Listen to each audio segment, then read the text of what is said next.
Saya nggak tahu nih zaman sekarang ini kayaknya udah zaman apa ya? Udah kata orang udah kiamat udah dekat. Mencari anak yang soleh itu beratnya minta ampun. Betul. Mencari anak yang berbakti sama orang tua itu Masya Allah.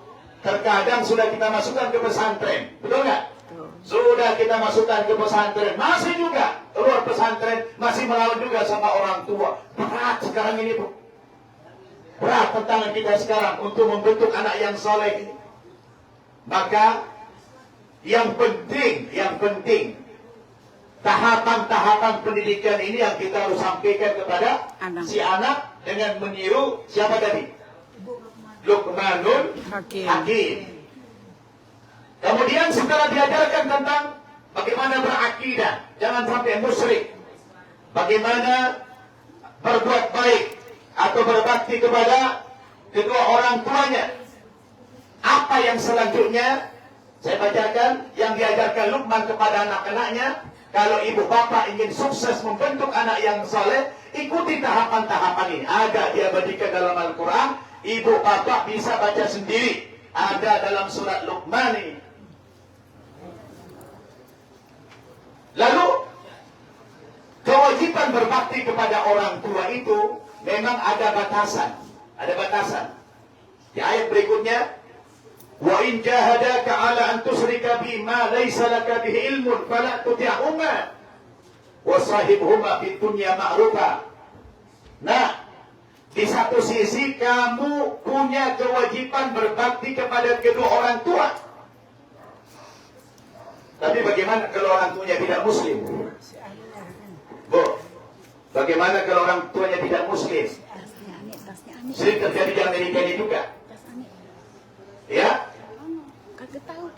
itu anak sudah tumbuh dewasa, anak itu muslim, tapi karena ada mungkin ayahnya atau ibunya tidak muslim, lalu si anak itu dipaksa untuk keluar dari akidah Islam. Bagaimana pandangan Islam? Bagaimana sikap si anak? Ayat ini menjelaskan, wa in jahadaka ala an tusyrika bima laysa laka bi ilmun fala tuti'huma. Ingat, garis bawahi. Kalau kedua orang tuamu yang tidak muslim mengajak kamu untuk keluar dari agama Islam, maka sikap anak fala tuti'huma. Jangan kamu taati kedua orang tuamu itu. Jangan turuti maunya orang tuamu itu. Si anak harus punya prinsip, anak punya pendirian. Tidak boleh. Kalau sudah bicara akidah. Tapi tetap dididik dalam urusan-urusan kemanusiaan, kata Allah, wasahibhuma fid dunya ma'rufa. Kamu sebagai anak di luar akidah ini tetap wajib berbuat baik kepada ibu bapamu meskipun dia tidak muslim. Dia tidak punya rumah, kasih dia kontrakan rumah. Tidak punya pakaian, kasih dia pakaian. Tidak ada makan, kasih dia makan. Anak tetap wajib berbakti. Tapi dalam urusan iman itu disuruh murtad jangan. Harus punya ketegasan. Ya, saya banyak dapat curhat di Amerika ini. Aduh Ustaz, bagaimana anak saya begini? Ya, itu berat tantangannya. Betul. Berat. Maka si anak itu harus mendasar akidahnya, ditanamkan akidah yang benar, supaya anak ini tahu menempatkan diri, kapan dia harus berbakti kepada orang tua dan kapan tidak. Justru kalau anak itu taat dalam urusan iman, benar apa salah? Salah, tidak boleh. Tidak boleh dia mentaati orang tua kalau judulnya mengajak dia atau memaksa dia keluar dari akidah Islam ini. Jelas? Jadi tetap ada pembatasan dalam urusan berbakti. Kalau sudah beda akidah, tidak ada kalimat berbakti dalam akidah. Lakum dinukum waliyadin. Katakan kepada dia, bacakan ayat 2. Anna hadha sirati mustaqima fattabi'uhu wa la tattabi'us subula fatafarraqu bikum an sabili. Nah, ini baca ayat. Wa anna hadha sirati mustaqima. Sesungguhnya inilah jalanku yang lurus, yaitu Islam. Fattabi'uhuna, ikutilah Islam itu dengan mutlak. Wala tattabi'us subula, Dan jangan sampai kau mengikuti jalan-jalan yang lain, akidah-akidah yang lain. Fatafarraqu bikum an sabilih. Kalau kamu ikuti jalan-jalan yang lain, maka membuat kamu akan terpisah dari jalan kebenaran. Kamu menjadi anak yang tersesat, kamu menjadi anak yang kafir. Jadi kalau sudah bicara akidah ini, perlu ada ketegasan. Saya pernah mengalami. Dulu saya ketika sudah masuk Islam, untung saya pernah masuk pesantren dulu.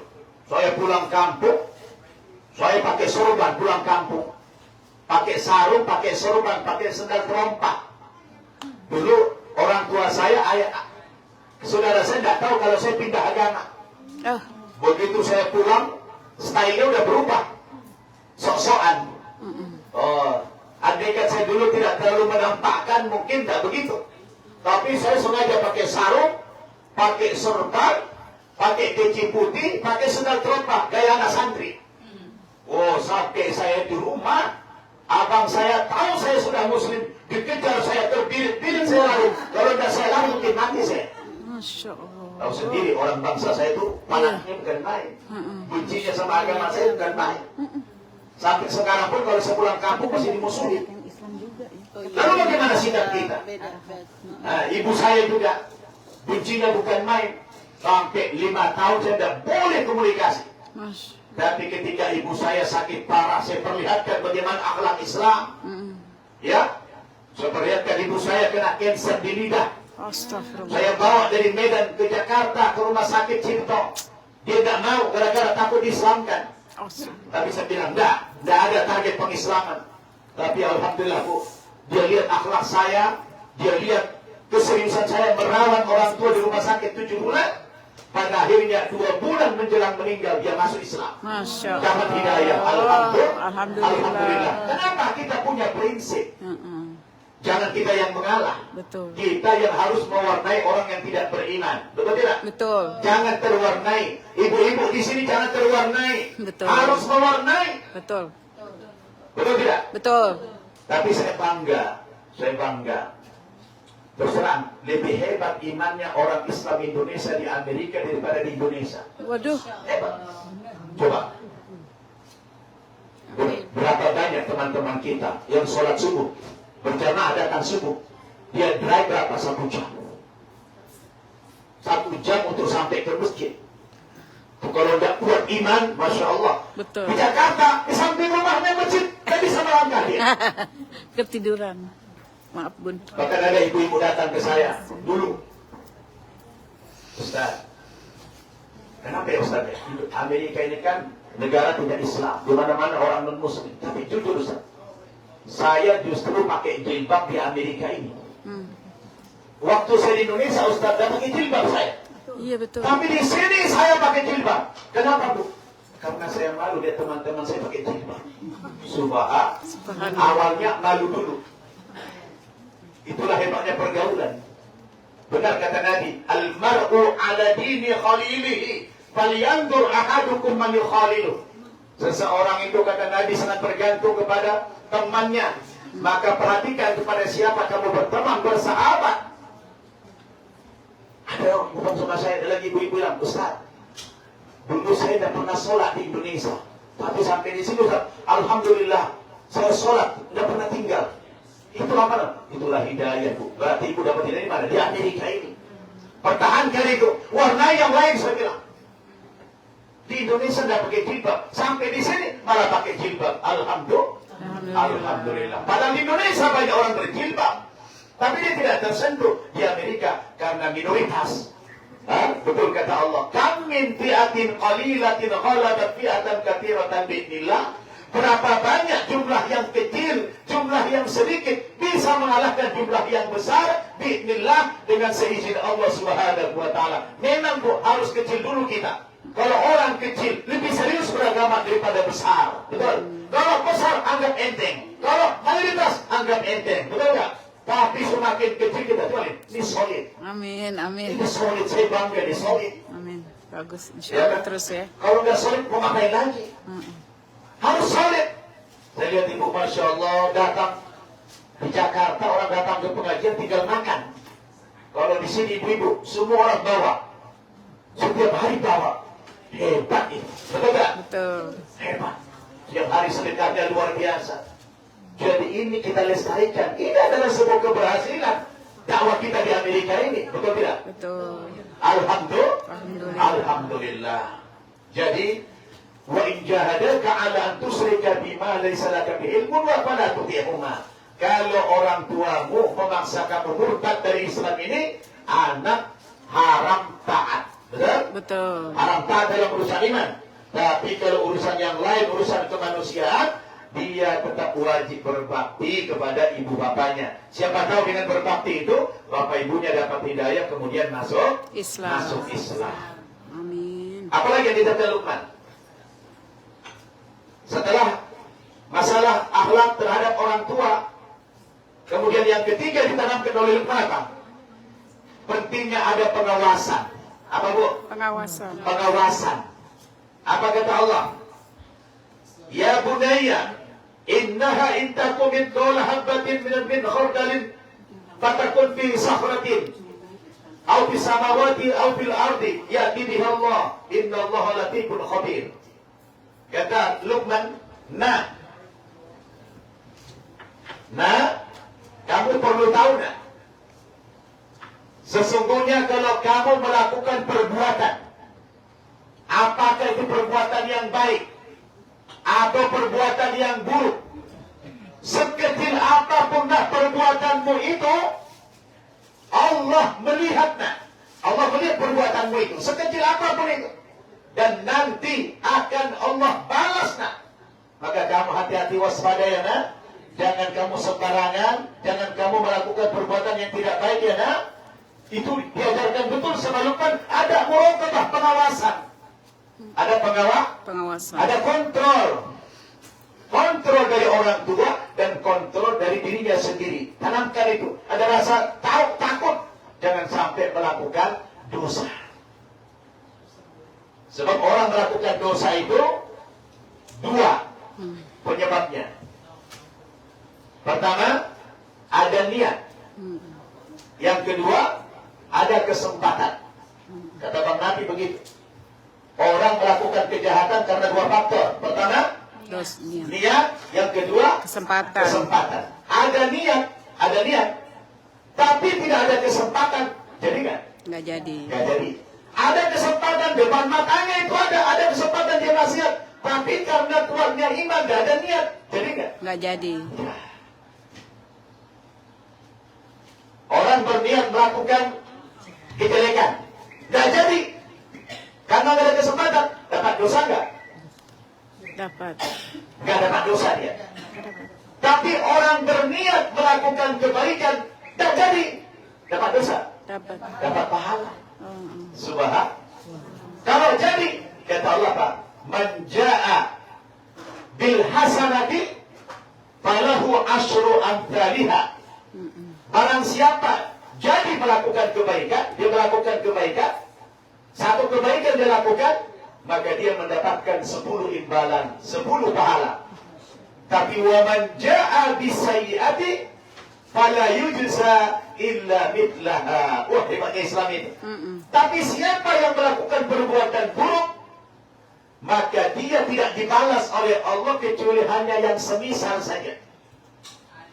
Seberapa besar kejahatan dia lakukan, segitulah dibalas sama Allah. Tapi kalau berbuat baik, dibalas 10 kali lipat oleh Allah Subhanahu wa ta'ala. Itulah Islam. Jadi ditanamkan kepada si anak itu pengawasan, sikap muraqabah. Itu yang diajarkan Luqman. Yang keberapa Bu? Kemudian yang keempat, apa yang diajarkan? Adalah anjuran untuk sholat. Ya bunayya, kata Luqman, ya bunayya, aqimis sholat, wa'mur bil ma'ruf, wanha 'anil munkar, wasbir 'ala ma asabak. Inna dzalika min azmil umur. Itu sudah dirangkum semuanya. Nah, wahai anakku, kata Luqman, kamu sudah balik, maka kamu sudah wajib sholat. Kamu wajib sholat. Kalau kamu tidak sholat, masuk neraka. Dan kamu juga kalau melihat kemungkaran, wajib mencegah kemungkaran itu. Kamu lihat kemungkaran, jangan tonton, jangan diamkan kemungkaran. Dan kamu juga selalu menyuruh orang berbuat baik. Dan kalau kamu mendapatkan cobaan, mendapatkan musibah, wasbir ala ma asabak. Kau sabar nak dalam menghadapi cobaan itu.